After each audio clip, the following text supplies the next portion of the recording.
नमस्कार दोस्तों, रामानुज इंस्टीट्यूट में एक बार फिर से आपका स्वागत है। अपनी चर्चा चल रही है आरपीएफ और एसएससी जीडी इनको लेकर। अभी फिलहाल आपकी आरपीएफ एसआई की एग्ज़ाम नज़दीक है, उसको देखते हुए हमने एक सेशन स्टार्ट किया है जिसमें आरपीएफ में आए हुए क्वेश्चन हैं कि बार बार कौन कौन से क्वेश्चन रिपीट हो रहे हैं।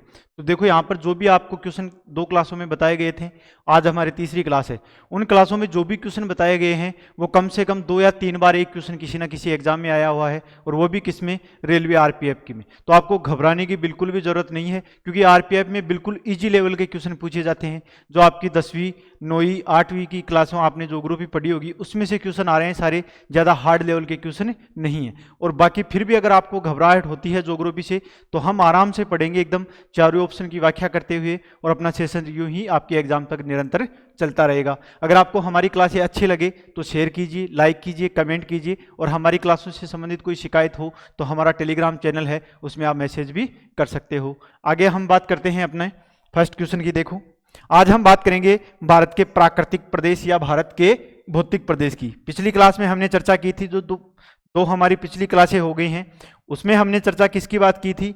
उसमें की थी हमने भारत के सामान्य परिचय की, अर्थात भारत के सामान्य परिचय से संबंधित किस प्रकार से क्वेश्चन आते हैं। सामान्य परिचय से बात करें तो कितने राज्य हैं, कितने केंद्र शासित प्रदेश हैं, कौन सा दक्षिणी छोर है, कौन सा उत्तरी छोर है, कौन सा पूर्वी छोर है, कौन सा पश्चिमी छोर है, कौन सा सबसे सुदूर दक्षिणतम छोर है। इन सब की बातें हमने पिछली क्लास में की है, और उनसे संबंधित ही रेलवे की एनटीपीसी की है, आरपीएफ की है, रेलवे जीडी है। इन सब में इस प्रकार के संबंधित एक ही क्वेश्चन को बार बार 5 से 6 एग्जाम में पूछा गया है।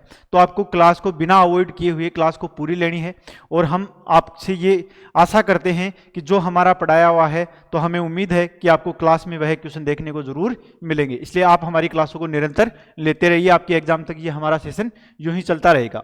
तो आज हम बात करेंगे कि भारत के भौतिक प्रदेश की, अर्थात भारत के भौतिक प्रदेश की हम चर्चा करें तो भारत के भौतिक प्रदेश को 4 भागों में बांटा जाता है उच्चाउच के आधार पर, अर्थात उत्तर का हिमालय, उसके बाद में पहाड़ियां, फिर पठार और मैदान। बल्कि एनसीईआरटी के अनुसार पूछ ले हमें कि हमारे भौतिक प्रदेश को कितने भागों में बांटा जाता है, तो एनसीईआरटी के अनुसार 4 तो ये हैं ही, लेकिन उसमें 2 और जुड़ जाते हैं। एक तो भारत का मरुस्थलीय प्रदेश, और इसके साथ साथ द्वीप समूह। इसकी चर्चा हमने पिछली क्लास में की भी थी कि भारत में कितने प्रकार के भौतिक प्रदेश पाए जाते हैं। अब देखो, इस मैप में हम भौतिक प्रदेश की बात करें तो ये वाला जो भाग है, सबसे उत्तरी भाग है, यह तो है भारत का हिमालय, अर्थात पर्वतीय प्रदेश है। ये सारा पूर्वांचल की पहाड़ियां इस तरफ हैं। इसके बाद में मैं बात करूं कि मैदानी प्रदेश, तो देखो ये वाला जो भाग है ये क्या हो जाएगा? मैदानी प्रदेश। ये क्या है? मैदानी प्रदेश। इसके बाद में मैं बात करूं कि जैसे मान लो ये वाला जो भाग है ये है प्रायद्वीपीय पठार। कौन सा हो गया? प्रायद्वीपीय पठार। इसके बाद में नेक्स्ट की हम चर्चा करें तो जैसे मान लो ये है थार का मरुस्थल। इस वाला भाग क्या है? थार का मरुस्थल है। इसके बाद में ये है अपने तटीय मैदान, अर्थात इसको उत्तर के विशाल मैदान में ही शामिल कर सकते हैं, लेकिन वैसे इसको किस में दे रखा है? तटीय मैदान में एनसीईआरटी के अनुसार अलग भाग दे रखा है। और ये वाला जो भाग है यह अर्ध शुष्क वाला इसका मरुस्थल का ही भाग है। इसके बाद में मैं बात करूं कि द्वीप समूह की चर्चा करें तो देखो, इस तरफ बंगाल की खाड़ी में जो द्वीप पाए जाते हैं उसे बोला जाता है अंडमान निकोबार द्वीप समूह। इसी के अलावा अरब सागर में जो द्वीप पाए जाते हैं छोटे छोटे, उसे बोला जाता है लक्षद्वीप। और इसमें मुख्य रूप से 36 प्रकार के मुख्य मुख्य द्वीप पाए जाते हैं। बल्कि वैसे बोला जाए तो इसे लाखों द्वीपों का क्या बोला जाता है? समूह बोला जाता है। और जो लक्षद्वीप है वह प्रवाल भित्ति से निर्मित द्वीप है। अब हम अपने प्रथम क्वेश्चन की बात करते हैं। तो देखो, प्रथम क्वेश्चन की हम चर्चा करें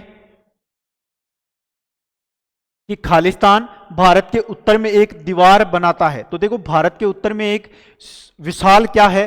पर्वत श्रृंखला है। और उस पर्वत श्रृंखला को क्या बोला जाता है? उत्तरी हिमालय पर्वत श्रृंखला या उत्तर की पहाड़ियां, जो भारत में एक दीवार का कार्य करती हैं, अर्थात साइबेरिया से आने वाली काराबुरान पवनों को रोककर रखती है और भारत के तापमान में गिरावट नहीं आने देती, या यह पहाड़ियां उन पवनों को रोक लेती हैं जिससे भारत में शीतलहर का प्रकोप नहीं होता है। तो ये चीज भी आपको ध्यान रखनी है। इसके बाद में नेक्स्ट क्वेश्चन की बात करें कि पूर्वी भारत की पहाड़ी पट्टी मेघालय मूल रूप से किस राज्य का भाग है? देखो मेघालय में गारो खासी जयंतिया की पहाड़ियां पाई जाती हैं, वह मुख्य रूप से किस राज्य का भाग है? तो उसकी हम बात करें तो यह असम राज्य का भाग है। किसका भाग है?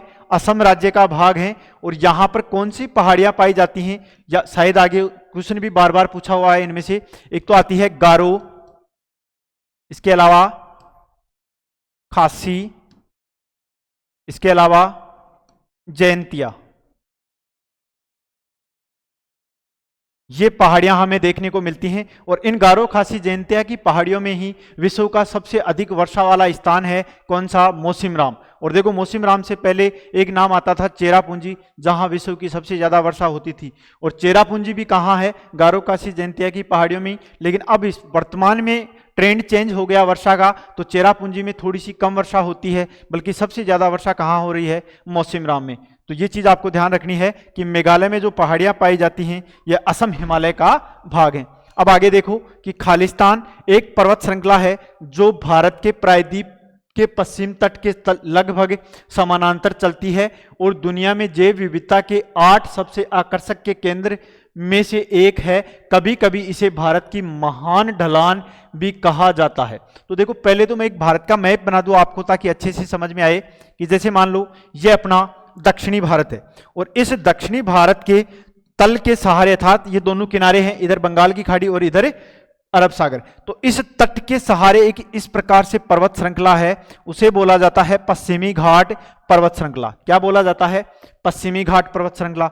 और इस तट के सहारे अर्थात पूर्वी तट के सहारे भी एक पर्वत श्रृंखला है, उसे बोला जाता है पूर्वी घाट पर्वत श्रृंखला। अब देखो यह जो तट है, इसका जो अरब सागर वाला भाग अर्थात पश्चिमी भाग है, यह एकदम खड़ा है। कैसा है? एकदम खड़ा है। तो इसमें अपना ऑप्शन क्या हो जाएगा? पश्चिमी घाट राइट आंसर हो जाएगा कि दक्षिणी भारत में पश्चिमी तट के सहारे एक पर्वत श्रृंखला फैली हुई है, जिसे बोला जाता है पश्चिमी घाट पर्वत श्रृंखला। नेक्स्ट की हम बात करें कि भारत के उत्तर में 3 पर्वत क्षेत्रों का दक्षिणी भाग बाहरी हिमालय है, जिसे भी कहा जाता है। देखो पहले तो मैं आपकी उत्तरी हिमालय में 3 पर्वत श्रृंखलाओं की बात करूं कि एक पर्वत श्रृंखला पाई जाती है सबसे उत्तर में, अर्थात जास्कर के दक्षिण में उत्तरी हिमालय, फिर उत्तरी हिमालय के दक्षिण में एक पर्वत श्रृंखला पाई जाती है, उसे बोला जाता है मध्य हिमालय। और मध्य हिमालय के भी दक्षिण में एक श्रृंखला पाई जाती है जिसे बोला जाता है शिवालिक हिमालय। किस नाम से जाना जाता है? शिवालिक हिमालय। और देखो इसे सम्मिलित रूप से बोला जाता है हिमालय पर्वत। और हिमालय पर्वत में 3 पर्वत श्रृंखलाएं हैं, एक है महान हिमालय, दूसरी है मध्य या लघु हिमालय, और तीसरी है बाह्य या शिवालिक हिमालय। ये चीज आपको ध्यान रखनी है कि हिमालय के 3 भाग हैं, उत्तरी हिमालय, इसके बाद में मध्य हिमालय और दक्षिणी या बाह्य या शिवालिक हिमालय। तो इसमें हमें पूछ रहा है कि इनमें से कौन सा है, तो जो शिवालिक रेंज अर्थात शिवालिक हिमालय है यह सबसे दक्षिण में है। और शिवालिक के दक्षिण में जो भाग है उसे बोला जाता है उत्तर का विशाल मैदान। क्या बोला जाता है? उत्तर का विशाल मैदान। यह चीज भी आपको ध्यान रखनी है। और देखो इस हिमालय पर्वत श्रृंखला की लंबाई की बात करें तो यह चापाकार रूप में भारत के उत्तरी भाग में लगभग 2400 किलोमीटर लंबी है। कितनी लंबी है?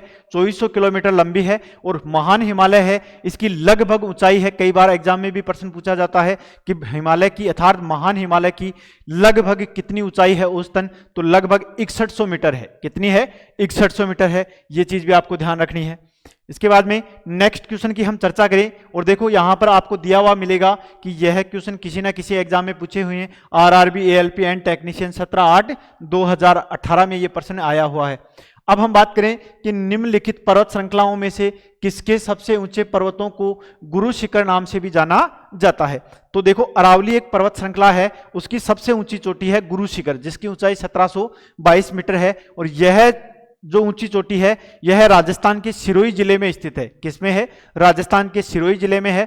और राजस्थान के प्रसिद्ध इतिहासकार थे विदेशी कर्नल जेम्स टोड, जिसने इस गुरु शिखर को बोला है संतों का शिखर। क्या बोला है? संतों का शिखर भी बोला गया है। तो देखो यहां पर अरावली पर्वत श्रृंखला है जिसमें गुरु शिखर ऊंची चोटी है। अब देखो इस गुरु शिखर ऊंची चोटी की मैं बात करूं, इसकी ऊंचाई है लगभग 1722 मीटर। कितनी है? 1722 22 मीटर और यह किस राज्य में स्थित है?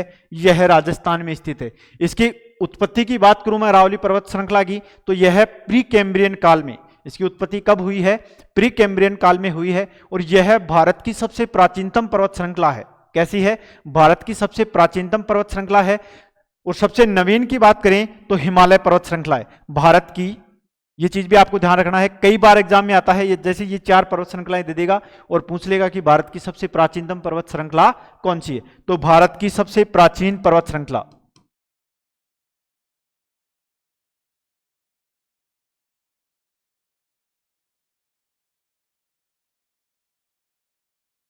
श्रृंखला ये चीज भी आपको ध्यान रखनी है। इसके बाद में नेक्स्ट की मैं बात करूं, अरावली पहाड़ियों की सबसे ऊंची चोटी कौन सी है? देखो अभी गुरु शिखर नाम दिया था और वह गुरु शिखर है, वही अरावली पर्वत श्रृंखला की सबसे ऊंची चोटी है। अभी हमने चर्चा की कौन सा है? गुरु शिखर। तो देखो अरावली के इर्द गिर्द क्वेश्चन पूछेगा, या तो अरावली की सबसे ऊंची चोटी पूछ लेगा, या इसका निर्माण किस काल में हुआ है, या यह किस राज्य में गुरु शिखर स्थित है। तो गुरु शिखर, इसकी ऊंचाई मैंने अभी क्या बताई आपको? 1722 मीटर और किस राज्य में स्थित है? यह राजस्थान राज्य में स्थित है। किस राज्य में स्थित है? राजस्थान राज्य में स्थित है। अगर मैं इसकी शुरुआत की बात करूं तो यह गुजरात के पालनपुर से अर्थात अरब सागर से इसकी उत्पत्ति होती है और दिल्ली की राजसेना तक यह फैली हुई है। और दिल्ली की राजसेना जहां इसका अंतिम छोर है वहां पर राष्ट्रपति भवन भी बना हुआ है। कौन सा भवन बना हुआ है? राष्ट्रपति भवन है, वह अरावली पर्वत श्रृंखला पे ही स्थित है। तो ये चीज भी आपको ध्यान रखनी है।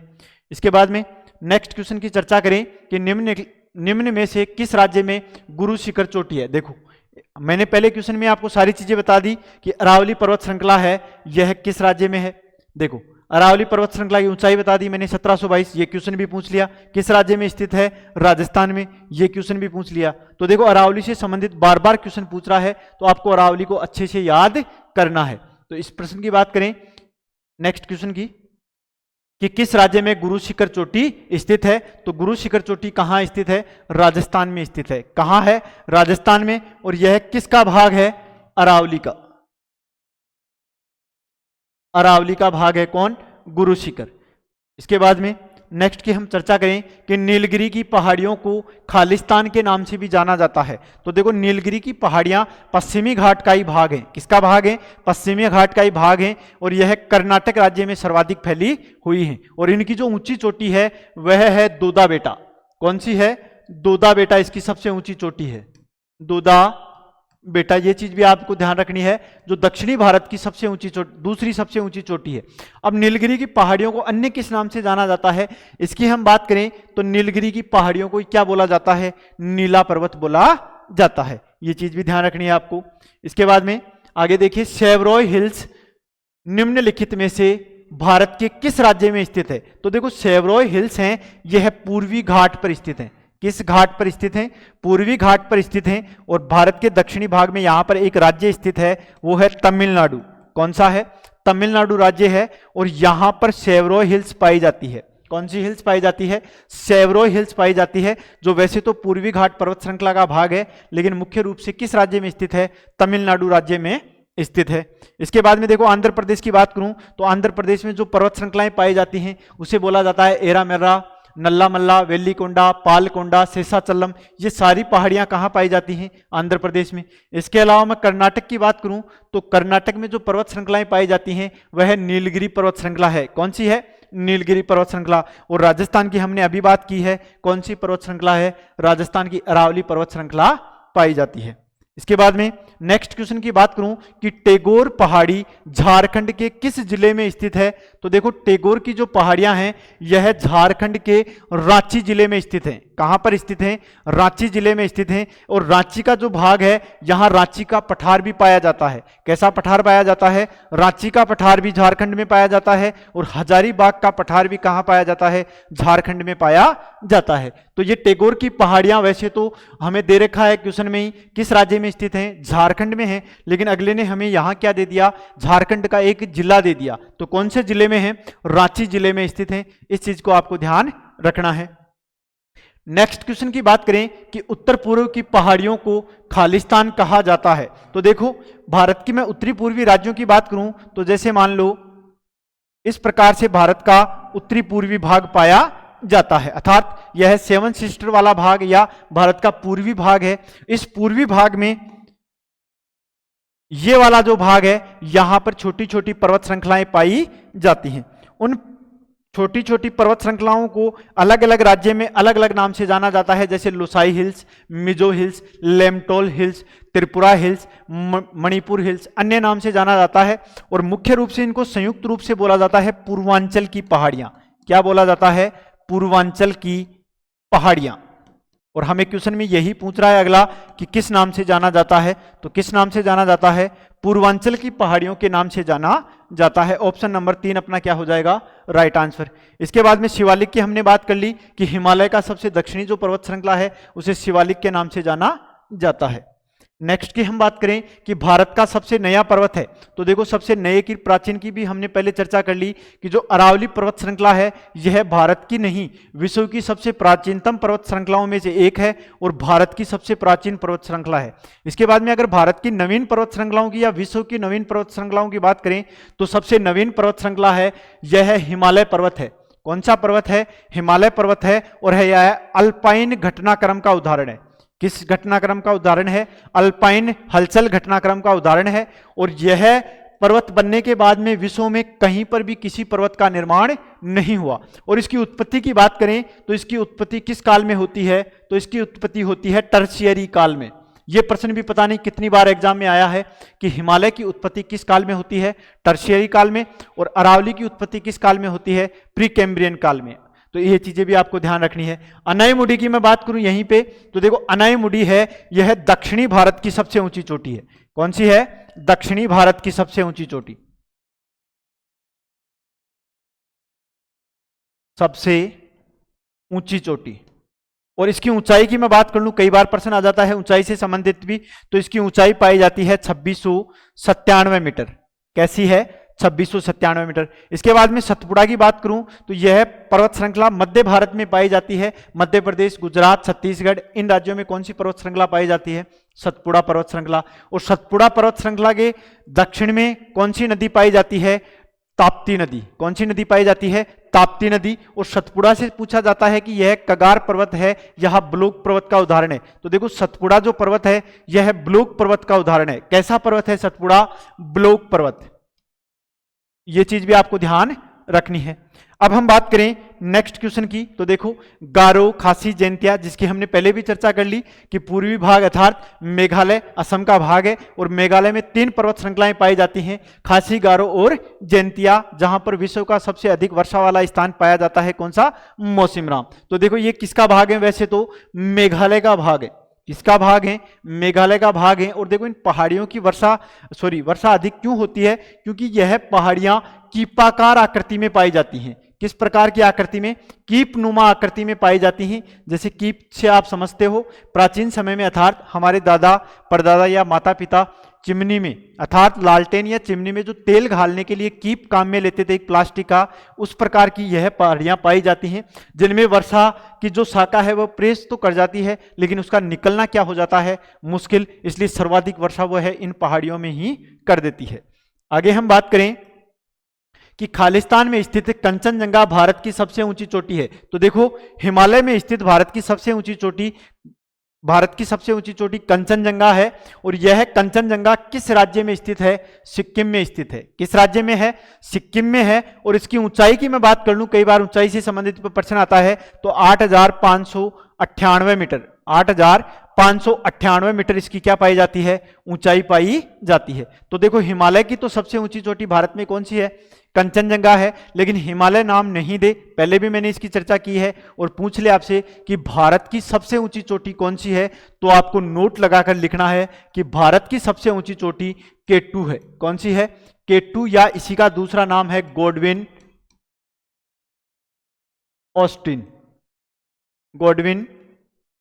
ऑस्टिन।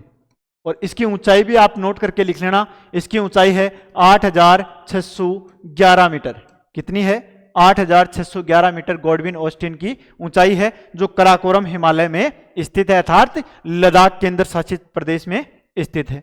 इसके बाद में देखो माउंट एवरेस्ट जो विश्व की सबसे ऊंची चोटी है। माउंट एवरेस्ट क्या है? विश्व की सबसे ऊंची चोटी है जो हिमालय में स्थित है, कि समुद्र के स्तर से लगभग खालिस्तान के द्वारा किया जाता है, अर्थात इसकी ऊंचाई कितनी है? समुद्र तल, देखो भारत का समुद्र तल कहां से मापा जाता है?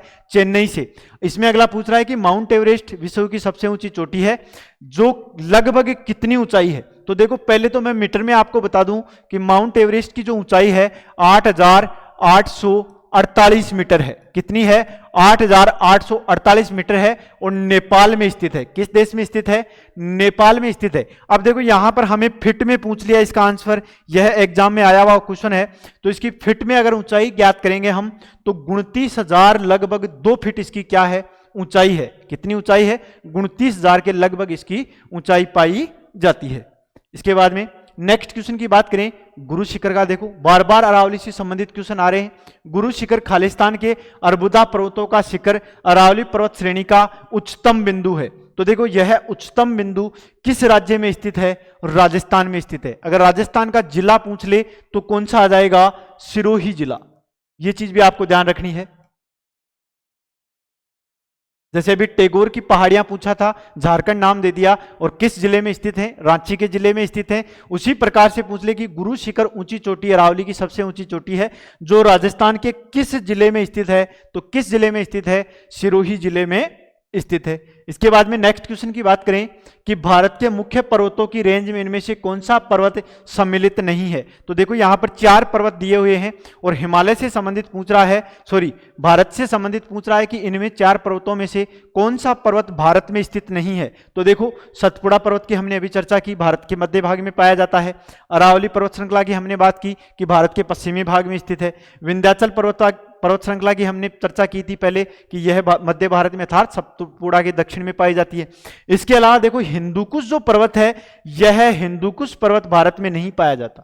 कहां नहीं पाया जाता? भारत में नहीं पाया जाता। तो आपके दिमाग में क्वेश्चन आना चाहिए कि अगर यह पर्वत भारत में नहीं है तो कहीं ना कहीं तो है। तो देखो यह कहां पर स्थित है?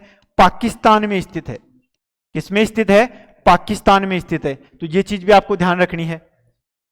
इसके बाद में नेक्स्ट क्वेश्चन की बात करें कि माउंट एवरेस्ट खालिस्तान में स्थित है। अभी मैंने पहले बता दिया आपको कि माउंट एवरेस्ट विश्व की सबसे ऊंची चोटी है जिसकी ऊंचाई 8,848 मीटर है और यह किस देश में स्थित है? नेपाल में। अगर देखो अकेला देश दे दे तो आपको नेपाल करना है, अगर जोड़े के रूप में दे दे तो आपको नेपाल के साथ चीन करके आना है। अगर जोड़े के रूप में पूछ ले कि माउंट एवरेस्ट किस समूह में पाई जाती है, किन देशों में स्थित है, तो नेपाल के साथ आपको क्या करना है? चीन करना है। नेक्स्ट क्वेश्चन की बात करें कि निम्नलिखित में से कौन सी श्रृंखला भारत की प्राचीनतम पर्वत श्रृंखला है? इसकी मैंने पहले ही चर्चा कर दी। कौन सी है? अरावली है। और नवीनतम कौन सी है? हिमालय है। तो हिमालय के आगे लिख दो अभी, यह कैसी है? नवीन है। नेक्स्ट की हम बात करें कि गुरु शिखर क्या है। देखो बार बार गुरु शिखर से पूछ रहा है, बार बार पता नहीं 10 बार यह question NTPC, railway, D group इनमें यह प्रश्न आया हुआ है और यहां पे दे रखा है आरआरबी, एनटीपीसी। तो गुरु शिखर अरावली रेंज में स्थित सबसे ऊंची चोटी है, अर्थात अरावली की सबसे ऊंची चोटी है जिसकी ऊंचाई मैंने बता दी कितनी है? 1722 मीटर। तो देखो गुरु शिखर को तो आप रट लेना, क्या कर लेना? इसको तो रट लेना कि यह राजस्थान में पाई जाती है। अरावली की सबसे ऊंची चोटी है, राजस्थान की सिरोही जिले में है। इसकी ऊंचाई लगभग 1722 मीटर है जिसे कर्नल जेम्स टोड ने संतों का शिखर भी कहा है। नेक्स्ट की बात करें कि दक्षिणी भारत की सबसे ऊंची चोटी कौन सी है? मैंने अभी थोड़ी देर पहले बता दिया कि दक्षिणी भारत की सबसे ऊंची चोटी अनाईमुडी है जिसकी ऊंचाई कितनी है? 2697 मीटर। कितनी है? 2697 मीटर। इसके अलावा कालसुबाई महाराष्ट्र की ऊंची चोटी है। इसके बाद में मुलायमगिरी कोई पर्वत चोटी नहीं है। इसके बाद में दोदा बेटा कर्नाटक में स्थित है, नीलगिरी का भाग है और इसकी ऊंचाई कितनी है? 2637 मीटर है, जो दक्षिणी भारत की दूसरी सबसे ऊंची चोटी है। कौन सी ऊंची चोटी है? दूसरी है। और सबसे ऊंची चोटी कौन सी है? अनाईमुडी है। इसके बाद में नेक्स्ट की हम बात करें किस उत्तरी मैदान हिमालय के किस भाग में स्थित है? तो थोड़ी देर पहले डायग्राम के द्वारा मैंने बताया कि उत्तरी भाग में 3 पर्वत श्रृंखलाएं पाई जाती हैं, महान, लघु और एक है शिवालिक या बाह्य हिमालय। और इन पर्वत श्रृंखलाओं से निकलने वाली नदियों के द्वारा यहां पर एक भ्रंश घाटी थी, उसको भर दिया गया अवसाद के द्वारा और यहां पर एक उपजाऊ मैदान का निर्माण हो गया। उस उपजाऊ मैदान का नाम ही क्या है? गंगा का मैदान बोल दो या उत्तर का विशाल मैदान बोल दो, जो शिवालिक की किस दिशा में स्थित है? दक्षिणी दिशा में। किस दिशा में है? दक्षिणी दिशा में। और प्रश्न आपसे घुमाकर पूछ ले कि गंगा के मैदान के किस दिशा में हिमालय पाया जाता है, तो आंसर आपका क्या हो जाएगा? उत्तरी भाग में। किस भाग में हो जाएगा? उत्तरी भाग में। तो ये चीज भी आपको ध्यान रखनी है। आगे हम चर्चा करें कि निम्न में से क्या नेपाल के मुख्य स्थलाकृति क्षेत्रों का हिस्सा नहीं है। देखो 4 स्थलाकृतियां दी हुई हैं, जिनमें से पूछ रहा है कि कौन सा एक भाग हिमालय में नहीं पाया, नेपाल में नहीं पाया जाता। तो देखो नेपाल में पर्वत भी पाया जाता है, पहाड़ियां भी पाई जाती हैं और तराई प्रदेश भी पाया जाता है, लेकिन जो दक्कन का पठार है, अर्थात दक्कन नाम दे रखा है, यह कहां पाया जाता है? भारत में पाया जाता है। और भारत का सबसे बड़ा पठार है कौन सा? दक्कन का पठार है। तो ये चीज आपको ध्यान रखनी है। आगे हम बात करें कि दक्कन पठार के पूर्वी और पश्चिमी किनारों पर कौन सी पर्वत श्रृंखला पाई जाती है। तो देखो दक्षिणी भारत का हम मैप बनाकर इसकी चर्चा करें तो जो दक्कन का पठार है यह भारत में त्रिभुज नुमा आकृति में पाया जाता है। किस आकृति में पाया जाता है? त्रिभुज नुमा आकृति में पाया जाता है। इस प्रकार से यह है दक्कन का पठार।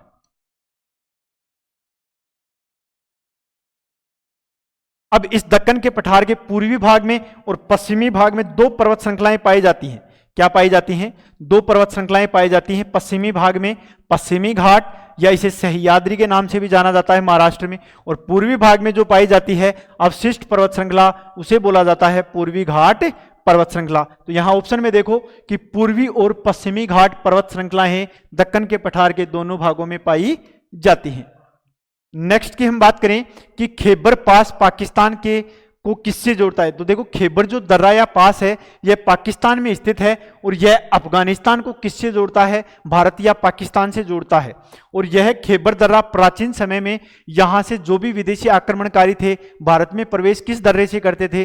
खैबर दर्रे से ही करते थे। लेकिन यह जो खैबर दर्रा है यह हिंदू कुश और एक दूसरी पर्वत श्रृंखला है हिंदू कुश के दक्षिण में सुलेमान, हिंदू कुश व सुलेमान पर्वत श्रृंखलाओं के मध्य पाया जाता है, जिसे खैबर दर्रे के नाम से जाना जाता है।